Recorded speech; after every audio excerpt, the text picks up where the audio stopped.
സത്യമായാലും മിഥ്യയായാലും സിനിമയിലെ നായകർ ജീവിതത്തിൽ വില്ലന്മാരും വെള്ളിത്തിരയിലെ വില്ലന്മാർ ജീവിതത്തിൽ നല്ലവരുമാണെന്നൊരു നാട്ടുവർത്തമാനമുണ്ട്. ബോളിവുഡിനെ വിറപ്പിച്ച പ്രാൺ നന്മയുടെ ആൾരൂപമായിരുന്നു. പുകവലിക്കുകയോ മദ്യപിക്കുകയോ ചെയ്യാത്ത ആൾ. സാക്ഷാൽ MGRനെയും ശിവാജി ഗണേശനെയും നമ്മുടെ ജയനെയുമെല്ലാം സ്ക്രീനിൽ വിറപ്പിച്ച എമ്മൻ നമ്പ്യാരെ പോലൊരു സാധികൻ വേറെ ഉണ്ടായിട്ടില്ല സിനിമാ രംഗത്ത്. ഏതാണ്ട് ഈ ഗണത്തിൽപ്പെടുന്നയാളാണ് അരങ്ങിന്റെ തായ്വഴിയിൽ നിന്ന് വെള്ളിത്തിരയിലെത്തി വില്ലത്തരത്തിന് പുതിയ ഭാവം ചമച്ച കലാശാല ബാബു.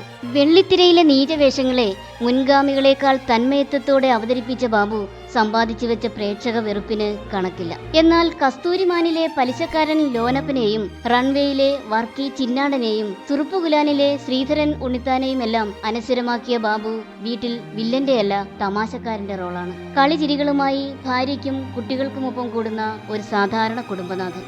അടുത്തറിയുന്നവരുടെ മനസ്സിലെ ഫ്ലാഷ് ബാക്കിൽ മിന്നിമായുന്നത് വെള്ളിത്തിരയിൽ ഞെട്ടിച്ച വില്ലൻ വേഷങ്ങളല്ല, വീട്ടിലെ ഈ ക്യാരക്ടർ റോളുകളാണ്. കഥകളിയും മോഹിനിയാട്ടവും കണ്ടുവളർന്ന ബാല്യമാണ് ബാബുവിന്റേത്. പ്രശസ്ത കഥകളി ആചാര്യൻ കലാമണ്ഡലം കൃഷ്ണൻ നായരുടെയും മോഹിനിയാട്ട കലാകാരി കല്യാണിക്കുട്ടിയമ്മയുടെയും മകനാണ് അദ്ദേഹം. പക്ഷേ കഥകളിയോ നൃത്തമോ ഒന്നും ജീവിതമാർഗമാക്കാൻ ബാബു തയ്യാറായിരുന്നില്ല.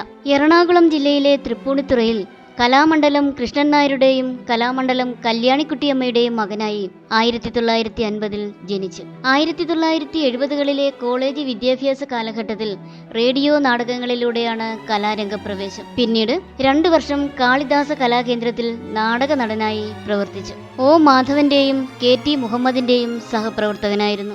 1981 പുറത്തിറങ്ങിയ ഇണയെത്തേടി എന്ന ചിത്രത്തിലാണ് ബാബു ആദ്യമായി അഭിനയിക്കുന്നത്. സിൽക്ക് സ്മിതയായിരുന്നു ചിത്രത്തിലെ നായിക.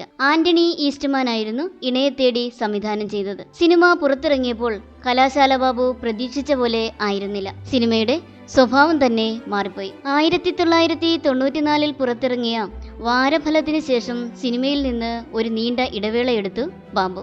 സിനിമയോട് മടുപ്പ് തോന്നിയ അദ്ദേഹം സ്വന്തമായി കലാശാല എന്ന ട്രൂപ്പുണ്ടാക്കി. അതോടെയാണ് ബാബു കലാശാല ബാബു ആയത്. സുരാസു എഴുതിയ താളവട്ടമായിരുന്നു കലാശാലയുടെ ആദ്യ നാടകം. PJ ആന്റണി, NN പിള്ള തുടങ്ങിയവരുടെ നാടകവും കലാശാല ട്രൂപ്പ് അവതരിപ്പിച്ചു. 90കളുടെ അവസാനത്തോടെ ബാബു സീരിയലുകളിൽ സജീവമായി. 28ഓളം സീരിയലുകളിൽ പ്രധാന റോളുകളിൽ അഭിനയിച്ചു. കലാശാല ബാബുവിന്റെ മിനി സ്ക്രീനിലെ പ്രകടനം കണ്ട് ഇഷ്ടപ്പെട്ട ലോഹിതദാസ് അദ്ദേഹത്തിന് ഒരു മികച്ച കഥാപാത്രത്തെ നൽകി.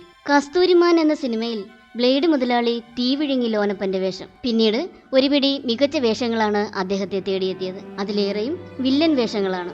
ഒരു കാലത്ത് അദ്ദേഹത്തിന് ലഭിച്ചിരുന്നതെല്ലാം നെഗറ്റീവ് ടൈപ്പ് കഥാപാത്രങ്ങളായിരുന്നു. എന്റെ വീട് അപ്പുവിന്റെയും കസ്തൂരിമാൻ, റൺവേ, തൊമ്മനും മക്കളും, തുറുപ്പുകുലാൻ തുടങ്ങിയ ചിത്രങ്ങളിലെ വില്ലൻ വേഷം ഏറെ ശ്രദ്ധിക്കപ്പെട്ടിരുന്നു. ഏതുതരം കഥാപാത്രങ്ങളെയും അങ്ങേയറ്റം മനോഹരമാക്കി അവതരിപ്പിക്കുന്ന കലാകാരനായിരുന്നു കലാശാല ബാബു. വില്ലത്തരം മാത്രമല്ല, സ്വഭാവ നടനായും കലാശാല ബാബു തിളങ്ങിയിട്ടുണ്ട്.